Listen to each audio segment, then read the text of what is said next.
Thank you, Madam Chairman. For the record, I'm David Welch. I represent Rockingham District 8, and I'm a co-sponsor of this bill, and actually I suggested this amendment because I remembered several years back when we thought that we thought the judges were not doing the job.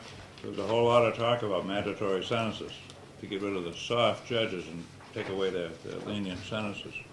One of the bills that was passed went through a committee that I chaired, and it was to create, in those days, it created a 10-year mandatory sentence for committing a felony with a firearm. Now, it's been changed to 3 years because somebody saw the wisdom in that, because it's expensive and it doesn't really do much. And now I think we see the fallacy in having it as a mandatory sentence. So I have the complete court case in the office. If you choose to put this into a subcommittee, they can read it. It took me 2 nights to read it. And during that whole process, I couldn't figure out how somebody on their own property is posted with no trespassing signs could be found guilty of trying to run somebody off their property that they didn't want there in the first place. Nowhere in that whole court transcript. Well, first of all, he didn't testify, and I understand why. I don't think it was the right thing. I think he should have taken his chances. But nowhere did it come up that he was on his own property and that she had violated all those no trespassing signs. It was just a crazy trial, and quite frankly, it took 2 days, and I don't know, I just can't understand it. But it's all there, and it's there for anybody to read. So with that, this is our response to it, and at some point, perhaps we should look at the concept of deadly force and non-deadly force to determine which is which. If I'm on my property and I'm pointing a gun at you and telling you to get off my property, why should that be a criminal charge? I just don't see it. This is our attempt. Are there any questions? Representative Welch, does this interfere with our truth sentencing law at all? No, because the sentence would have to be served, whether it's a shall or may or whatever. Thank you. Representative Ginsburg? Madam Chair, I'd like to do away with this truth. Representative, are you no longer concerned about soft judges? I think that over the past several years, as I've chaired this committee for a number of years, and even in the intervening years, we've had a pretty good, pretty good dialogue with the judges. And I think that they're pretty good. I've kind of learned to accept that most of the judges are pretty good. Not all, most of them. Any other people? Representative Wood? Thank you. President Welch, on the first part of the bill, before we got to the amendment, it says a person who responds to a trespasser, right, who refuses to leave. Mm-hmm. So that would encompass people like property tax assessors, census workers, and such, right? If you have to pay It might. in the absence of It might, but police officers. I think if they had a search warrant, if they needed one, I think they could still go on and do their job. I don't, well, let me put it this way. I did, at one point, threaten a building inspector, and he did leave the property. Well, actually, this follow up. Oh, go ahead. So this is only if that person just refuses to leave. That's true. Okay, good. Thank you. Okay, Representative Quinn? Is there anything in here that's going to indicate to the person who is trespassing to know that they are on your property?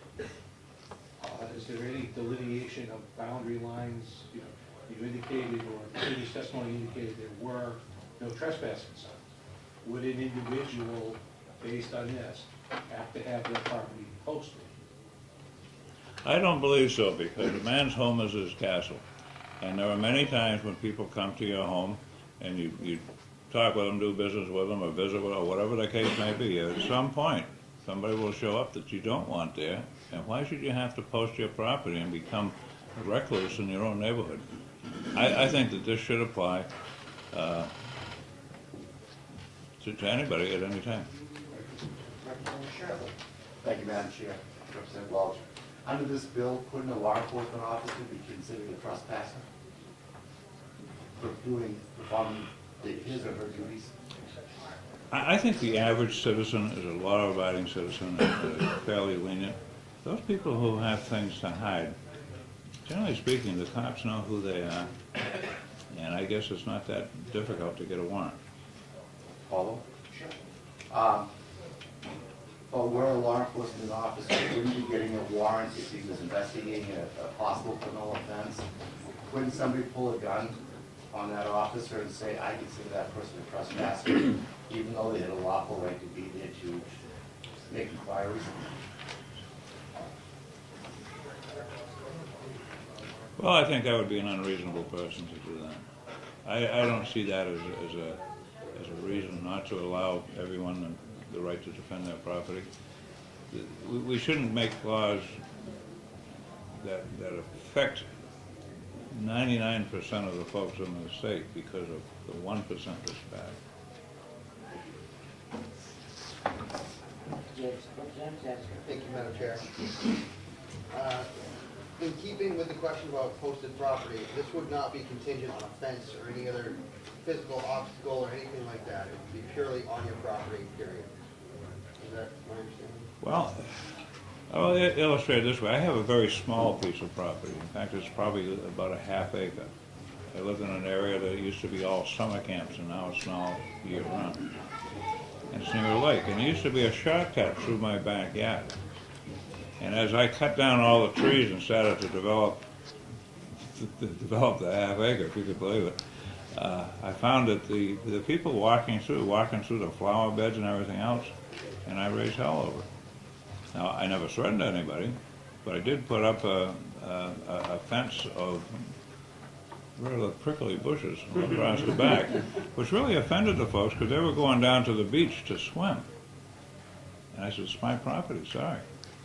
And that more or less took care of it. That's a lot better than posting no trespassing signs. No, anytime you see a sign that says, you shall not do this or shall not do that, it makes you want to do it. I mean, Wet game. yeah, exactly. Representative Craig. Representative Welch, to follow up on what Representative Sherwood was talking about with law enforcement officers, it brings to mind fish and game, because fish and game does not need a warrant to go on to anyone's property in the pursuit of their duties. Now, if they're going in there to chase that guy, but you don't want them there, do you have the right to get them out? I would say let it happen, whichever way it goes. And then let's make Fish and Game get a warrant, because they're the only group in the whole state that doesn't need a warrant to go on and search your property. And I think it's unconstitutional myself. Thank you. Yeah. Thank you, Madam Chair. I'd like to, would you agree that it would be a good idea to put an exemption in this bill pertaining to emergency personnel? Ambulance, fire? If you can think how to word that, I wouldn't have a problem with that. But quite frankly, after the last bill, I don't know as I could figure out how to do it. Thank you, Representative. Thank you.